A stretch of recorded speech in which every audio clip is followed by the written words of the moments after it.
From the Dallas Market Hall, this is Market Scale at Metrocon. Hello everyone, welcome to the podcast. I'm your host Daniel Litwin, the voice of B2B. And today we are at Metrocon 2019 in Dallas, Texas, which is a conference for interior designers, architects, facility managers, and more looking to network and learn in the built environment. And on this episode, we're looking at the loss of privacy in the workplace and why some say we need to bring it back. How should architects design with privacy in mind, and to what extent? We're looking to answer those questions, and to give his insight, I'd like to welcome Andy Vaughter, Vice President of Business Development for MPS LLC. Andy, great to have you on. How are you doing today? I'm doing well. Thanks for having me on the show. Yeah, it's a pleasure. I'm looking forward to breaking this down. So, I think everyone can just literally turn around in their seats and look at what the workplace looks like today and realize that things have evolved a ton in the last several years. I mean, that traditional cubicle-style office plan has been transformed into open floor, which has become collaborative spaces, and then even further been pushed to co-working spaces. So, the workplace doesn't look like it did in Office Space. Which, exactly. Got to shout out that movie. Great movie. Of course. What kind of effect has this change in the workplace had on privacy in the workplace? Well, I mean, the way you described it, I think everybody could understand that that's basically going to kill privacy. Right. And so things that we're seeing come back as a result of that are, believe it or not, phone booths. So that's a new trend, is a small little phone booth put in the office. So if I need to call my doctor or call my wife or something like that, I can get up and walk into one of those, close the door, and have a call. Do you have to use quarters? No. no quarters either. Nope. Although they're pretty expensive, so they probably should have a little bit of an offering in there, help pay for it. Feed the quarters back to me. Right. Well, and it totally makes sense, right? As the walls came down and collaboration increased, it's almost like the pendulum swung a little too far in the other direction. Yeah, that's a good way to describe that. Are there any other specific design trends that have affected the modern workplace and privacy in the modern workplace? I think a lot of that boils down to cost. So, interesting. Okay. Walls are expensive? Real estate's expensive, right? So people who maybe traditionally could have fit 100 employees in a certain amount of square foot now are trying to do it in a smaller space. And so they're coming to the architects and designers and saying, we need to maximize the footprint here. How do we get more people in the space? And so that's adding to it. And so, you also look at construction techniques. So a lot of people here at this show, sell different materials and things like that go into builds. And, the way we're designing walls, if you just ask a general contractor to build you a wall, there's a bunch of different ways they can do it. True. There's the right way from an acoustic standpoint to give people privacy, and there's the cheap way. Which puts up a barrier, but doesn't exactly. do much for So there's a privacy. barrier, but the sound easily goes through the wall. There's that funny Geico commercial where those people are looking at condos, and the people on each side of the wall are kind of telling them about how great that place is. Right. And that's happening in office spaces as well. Right. So even if you do get lucky enough to have your own private office, a lot of times that's not all that private. Right. Do you think this trend of more openness and less walls is going to change in the mainstream anytime soon? No, I don't think it'll change. And again, because how do you give everybody a private office and afford to pay the bills? I think there's probably a sneaky secondary reason, which is, employers don't trust all their employees to focus on their job all the time. So if you gave them 3 walls and a door where they could shut it, they might just, be on Instagram the whole time. Or YouTube up on the second screen. Right, exactly, yeah. So I think that might be a secondary thing where they like to have eyes on their employees. Yeah. And so, Which is fair, I I don't know, it's whatever. Well, it's just a balance per usual. Yep. And it's tough because I also wouldn't. So, like my office building, for example, we have a relatively open floor plan that still has some small divides. Like it doesn't do much for acoustic privacy, but for visual privacy, you can kind of just focus in on your area. And I don't know that I would want everyone to have like a big cubicle. Absolutely. You know what I mean? Yeah. Because that's ugly and garish and uninspiring as well. Yeah. So, I think there's a balance. It's all about finding that balance. In the end, that's what we do as a company, is we allow people to take the best parts of both of that. Yeah. Keep that open collaborative space reduce costs, but then Right. let's come back and help fix some of the natural downfalls to that, some of the Sure. privacy issues and acoustic problems. So let's take a step back for a second. Okay. What is your reasoning for why privacy is important in the workplace in the first place? Well, there's two main reasons. One is in a corporate environment, there are some serious issues when you're talking about HR. Oh, okay, And yeah. administrative areas and areas where you do actually have sensitive conversations happening.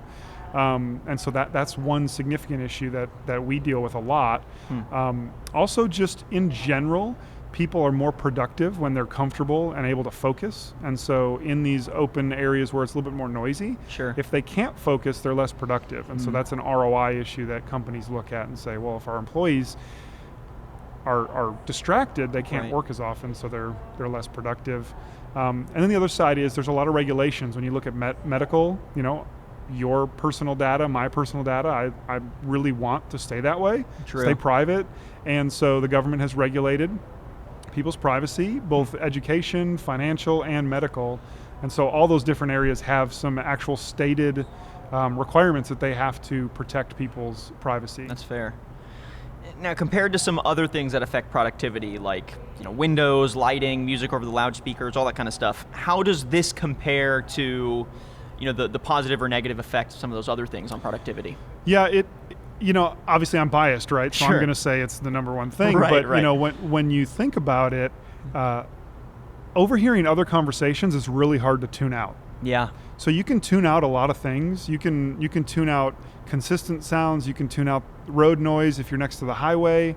But when people are talking about the concert they went to last weekend, and I'm over here concentrating at my computer screen, Right. but over time I'm going to find myself listening to that conversation, and before Yeah. you know it, you're sitting there saying, what was I doing? Yeah. No, It's funny. I mean, as much as I try sometimes, I feel like our brain is just wired to want to engage. It's just We're programmed to understand language. We're social beings. Yeah, exactly. Yeah, it's pretty nuts. So yeah, that makes sense. And it can be frustrating because to a degree, I think complete isolation as well in the workplace is also kind of like, what's my purpose here? Sure, nobody wants that. Right, exactly. Yeah, exactly. It's tough. Again, it's all about that balance. So, I think it's all about finding that great middle ground between consistent levels of productivity and the least number of distractions.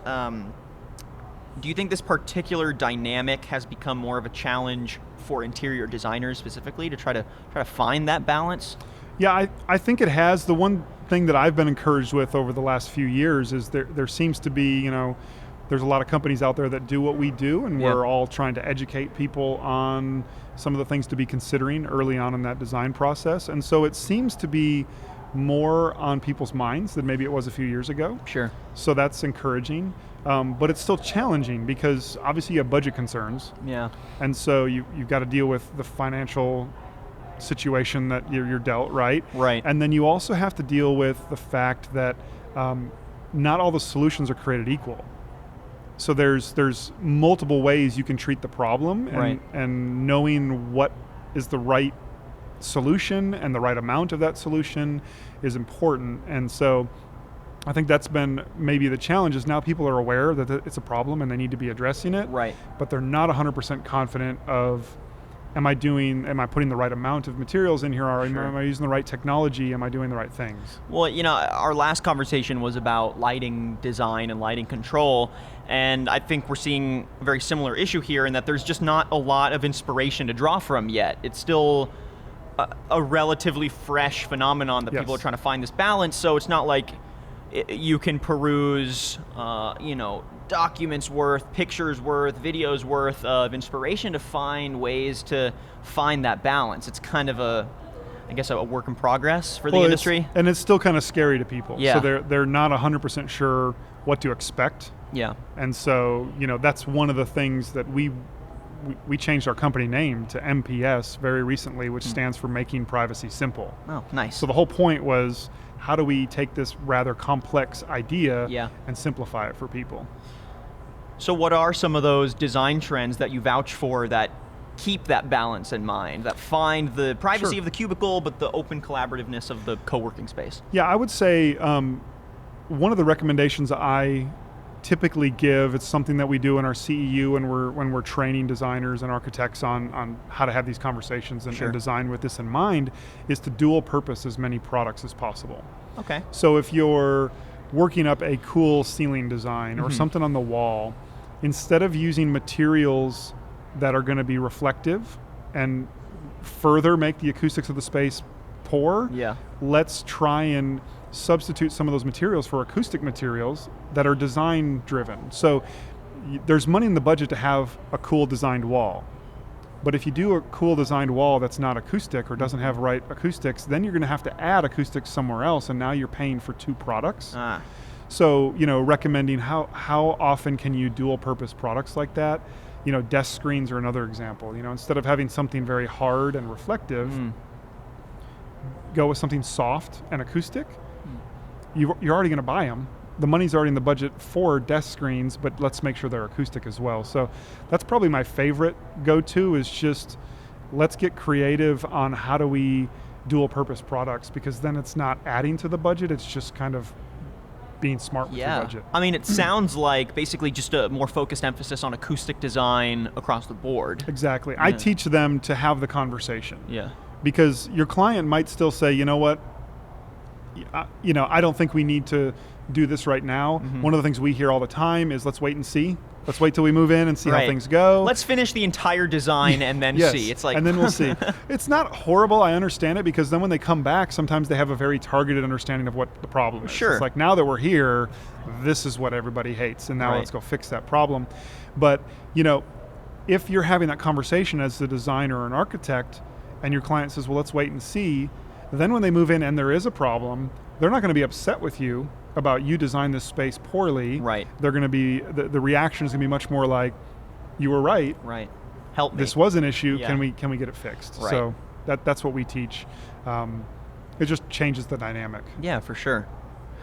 So how should interior designers and architects bring this up with their clients in a more nuanced way? Like you were saying, just dig in there, because I think finding a way to convince people to bring acoustic design into the process earlier, even if you do get the kind of not like the satisfaction, but just like the understanding from both parties that, oh yeah, okay, this is what you meant and this is why it works. That I think is more useful when they're on board earlier and you don't have to go back in and redesign. Exactly. How do you have that conversation to try to convince them that no, acoustic design is very important, it should be one of your top priorities? It starts with the fact that the majority of companies that are designing and moving to a new space are doing something different. Yeah, right. So they understand that their old space was high-walled cubicles, right, and a lot of private offices with a drop ceiling. Yeah. And they're asking for, we're going to go a little bit tighter space with some sit-stand desks and no partitions and exposed concrete ceilings. Right. So customers aren't stupid. They understand that we're changing environments, and they inherently understand that there's going to be acoustical challenges. Sure. And so really starting with a conversation, it's not hard to convince them. They understand that. Yeah.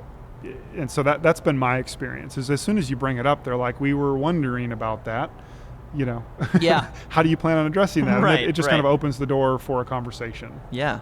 And then what would you say are some of the common mistakes that come up with trying to get this across to the client? Something you've seen designers or architects misrepresent? That's a really good question. I think probably the number one mistake that I see is they just look to add absorption panels, which we do. That's a big part of what we do as a company. But that's kind of the standard go-to. You have noise problems, let's put some acoustic panels in here and that's going to solve our problems. And that's not always the case. That is a piece of the puzzle. It's not typically the whole puzzle unless there's very specific problems we're trying to address. Right. And so I think that's probably the biggest mistake, is they say, well, let's just add some acoustic panels in here and then you're going to be good. And that ends up not being the case. Then they're not overly happy with the result. And that's when we get called later on after they've moved in, and it's like, oh yeah, we did that, it didn't do anything, now we need help. So could you give me an example of, you don't have to name the specific client, but just of something like that, where you rolled out a half measure and what didn't work, why did you have to come back for the full measure? Sure. So I have two actually for you. Cool. So one was a customer recently sent me their floor plan because they reached out and said, we want a sound masking system for our space, which is a white noise system. And I said, okay, send me your floor plan. I'll get it to a designer and we'll start there. They send the floor plan and I see on the floor plan that they've got acoustic panels. It was a competitor of ours. I saw the name of it in multiple areas in the space. And so I was intrigued, so I called her and said, I'm noticing that these are here. Were those actually installed? And she said, yeah, they are. They don't do anything. And I chuckled, and it wasn't because it was our competition. It was because it was only one piece of the puzzle. So I was able to then explain to her, that's great. I'm really glad you have that, because looking at the pictures you sent me, you're going to need those. Yeah. But when we add our solution to that mix, that's going to complete the puzzle. And what was your solution? It was a sound masking system. Okay. So we ended up putting sound masking, which is basically ambient noise in the space. Sounds like the air conditioning is running. Okay. And it covers over a lot of those distracting sounds that people hear. Interesting. Yeah. So by having the absorbing panels in there, the echo was knocked down. Right. And then we replaced that loud, echoey sound with a consistent, uniform sound that covers over all the other distracting sounds. And then they had a perfect environment. Huh. I'll give you a mistake I made. Okay. So the ones you learned from the most. Right, exactly. Yeah. Oh man, I learned from this one. But when I first started, I was, I was actually a teacher before this, so I got into sales and acoustics, not because I was trained to be that or had experience. So it was very new. I was learning on the job, and I had a family, so I needed to support my family. Right. Okay, so you could see the scenario. The pressure. I really needed to make sales. Yes. And so I had an opportunity with somebody, and it was reversed. We didn't have acoustic panels yet, and they had a really bad echo problem. Ooh, okay. Which that's the solution to that problem. All I had was the sound masking. But I really wanted to make that sale, right? Yeah. So I convinced them that I was the solution. They needed to go forward. Of course, they bought it. And it wasn't but 2 weeks later, they're like, this is not working. Yeah. We want our money back. We want you to come get this. Ooh. It was hard. It was one of the only times I've ever had that happen, where I had to give them their money back, return the system, give my commission back, right? It was just sad all the way around. Yeah, right. So what I learned from that experience was, I was like, next time that happens, I'm just going to be honest with them and tell them how this all works. Because I understood how it worked. I just really wanted to make a sale. Yeah. So the next time that happened, I was completely honest with them. I said, you need these two solutions. I only do one of them. But I want you to be aware that, so by putting mine in, it's not going to be enough. Right. And they said, well, let's try it. I said, okay, all right. But I was honest with you. And so they put mine in, they called me and said, you were right, I think it's helping, but I think we need to do that other phase. Yeah. And I said, well, let me get you in touch with someone that can help you. Nice. So just to contrast that with the two scenarios, one, I was, able to provide them with the right amount of information up front. Sure.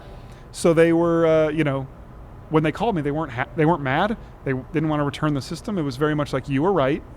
Now let's add this next solution in the space. The first one was pissed at me. They were, your crap doesn't work. I want a refund. And so I learned very quickly, have that conversation, an honest conversation up front. And then that puts me in that trusted advisor seat to where they understand I have their best interest in mind. And I think it makes sense too for, technology like this, for lack of a better word. It is still in its infancy, in that, like you said, it's not standardized yet among all offices. So even if you are, recommending a competitor or something, it's like, hey, our solution does about half the job. I'm going to have to be honest, you're probably going to want to reach out to these people too. Right. That's not like you're doing your company or yourself a disservice at this point yet, because everyone is still growing, and it kind of helps to have that healthy ecosystem of like, look, if I can make the sale here, but also recommend them over here, we're going to have another happy customer that understands the importance of acoustic design. Sometimes brutal competition is not the best way to get something standardized across an industry. I think I've learned that just caring about the customer's experience is really the only thing that matters. Yeah. And so, when you have that in your kind of frame of mind, you're happy to help them, and you're also happy to say, I'm not the right solution for you. And I don't know, it always seems to come back in a good way when you do that. So I learned the hard way, unfortunately, but I learned at least. So. I love that. So just to kind of wrap things up, postulate a little bit, what would you say are some of the more unique or unexpected ways that this focus on privacy and acoustic design can influence maybe beyond the workplace, or bring privacy or more acoustic forward design to some other areas like the home, like the living space, maybe museums or other large meeting spaces, whatever it might be. Well, there is some really interesting technology out there that can affect some of those things. People have used the Bose canceling headsets and things like that. They're so great on the airplane. Oh, it's unbelievable. Yeah. The problem with that is that technology really only exists when you can cover your ear. Right. So we're still light years away from just having it work Ambient everywhere noise as you walk cancellation? into a building and it's there. That would be fantastic, but that's the science and the measurement required to do that is just, we're not even close to Very that. minute, yeah. So it's still kind of, the interesting thing is, outside of like a noise canceling headphones or something like that, we're still very kind of elementary in how we would treat this in those other environments. But we've solved some very unique situations. I had a high-rise condo in Dallas that, for whatever reason, and I hope they're listening because this is hilarious, but for whatever reason they put a basketball court like on the 23rd floor. With condos below it, right? Thump, thump, thump, thump, thump.